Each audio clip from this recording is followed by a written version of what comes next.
Resuming debate, the honourable member for Niagara Centre. Well, thank you, Mr. Speaker. Mr. Speaker, I would like to split my time with the honourable member from Yukon.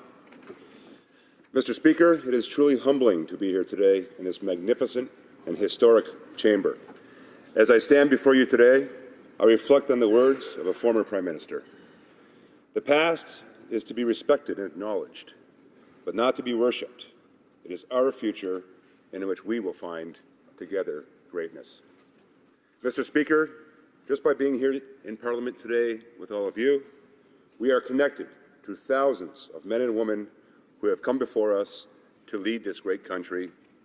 They, in fact, had a vision. People from every region of the globe have chosen to make Canada their home, and almost 500,000 people have chosen Niagara as a place to raise their family, to start their business, to develop new technologies, a new medicine, or to discover more about our galaxy. And that, Mr. Speaker, that diversity in Canada is reflected throughout this Parliament today. As we debate the speech from the throne today, I think of the men and women who have stood in the House of Commons before us and debated how to care for and honour our veterans after the Great War, Canada's role during the Second World War, the vision to construct the Welland Canal as an integral component of the overall St. Lawrence Seaway system, connecting Thunder Bay on through Niagara Centre to Toronto, to destinations in the wonderful province of Quebec, onto Europe, Africa, and China. Or historic debates to create UN peacekeepers, design our national flag, development of the Auto Pact, or the creation of Medicare. More recently, we can look at the debates about the patriation of our Constitution and the Charter of Rights that has allowed Canadians to fully control our destiny. I also reflect on the Acid Rain Agreement and NAFTA that showed how well Canada can, in fact, work with our neighbours to improve our environment and create new jobs and opportunities for our generation. These are just some of the thousands of issues and debates that have been held here in these hallowed halls. And it is now up to all of us, on both sides of the floor, who have the honour of being elected by our fellow Canadians for the 42nd Parliament, to pick up the torch that has been handed to us and hold it high. It is with this that I commit to the great people, citizens and businesses of Niagara Centre, and to everyone in Niagara, along the Great Lakes, and of course across our great country, Canada, that I will do my best to live up to the expectations and humbly accept this challenge to be your voice here in Ottawa. I extend my sincere appreciation to our constituents within the Niagara Centre riding for placing their trust in me and allowing me to continue a tradition of public service at the federal level of government. Niagara Centre is, in fact, Canada's Canal Corridor riding. The Welland Canal goes through the riding and connects Lake Ontario, the St. Lawrence, to Lake Erie, and the other Great Lakes. This feat of international cooperation and engineering is within a one-day's drive of over 44% of North America's annual income and connects us, we as a country, to markets around the world. With over 164 metric tons traveling through the Seaway, Niagara Centre is at the international heart, enabling transportation to take full advantage of an international multimodal transportation system. As we debate the speech from the throne, I ask my fellow members what we as a team here in the House will leave for our grandchildren. In the early to mid-1900s, our predecessors stood here in this chamber and decided to build the St. Lawrence Seaway. It opened to navigation in 1959.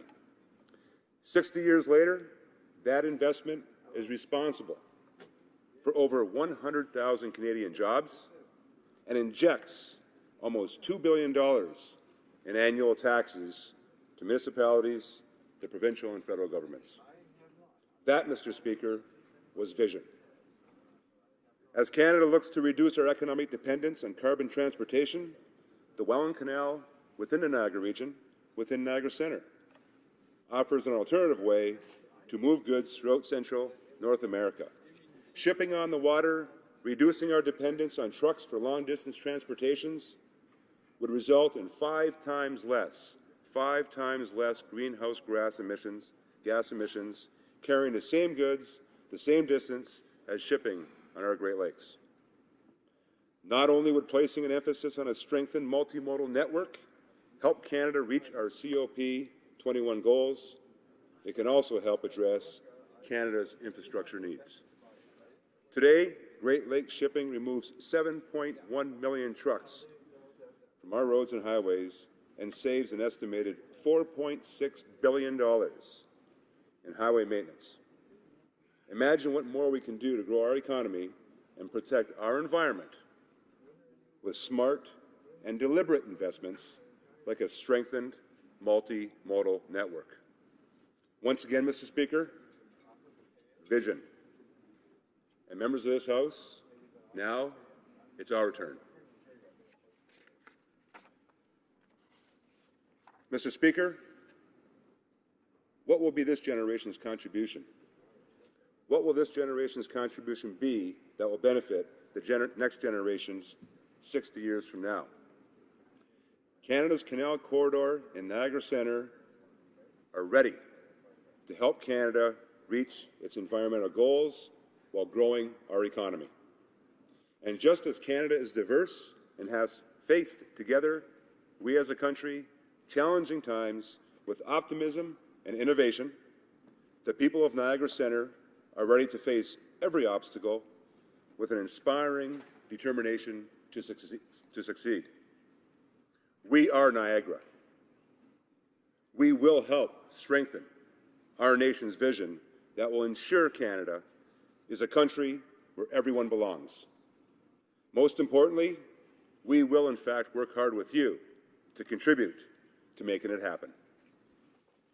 Once again, Mr. Speaker, I am forever thankful to the people of Niagara Centre for asking me to be their voice here in Ottawa. I want to assure them as economic development, infrastructure, public safety, training and education, trade and exports are debated here in this House. In this House of Commons, I will ensure that your voice is heard. Mr. Speaker, whether it is advocating for a free trade zone to compete with the American free trade zone just across our border, just across the border from Niagara Centre, additional infrastructure to get people to work today, in turn, ensuring our vision contributes to a better Canada tomorrow. Enhanced employment, retraining to help everyone adjust to the changing work reality, reduction of interprovincial and international barriers to Niagara wine. As I start, Mr. Speaker, as I start this adventure of advocating for Niagara Centre in Ottawa, I have to thank my loving family for their continued support and their love. My wife, Lisa, daughters Logan and Jordan, to my mother and father, Claudette and George, I thank you as well for your support and your love. And to my siblings and their families, and to my friends, your continued support is very much appreciated. Mr. Speaker, in conclusion, as we debate the speech from the throne, may we ensure we look through the lens of a triple bottom line mindset: social, environment, and economy, ensuring our efforts contribute to a clean environment, a strong economy for our middle class. And although we may be on opposite sides of the House, I strongly believe that this vision will put forward the interests of who we are here for, future generations. Our number one priority is to satisfy those that we represent, not the party we belong to. To satisfy those we represent today while not compromising the generations of tomorrow. As we, Mr. Speaker, work closer together in the House to ensure our nation succeeds today, we will work together in the House to ensure our nation will walk together you, Mr. Speaker.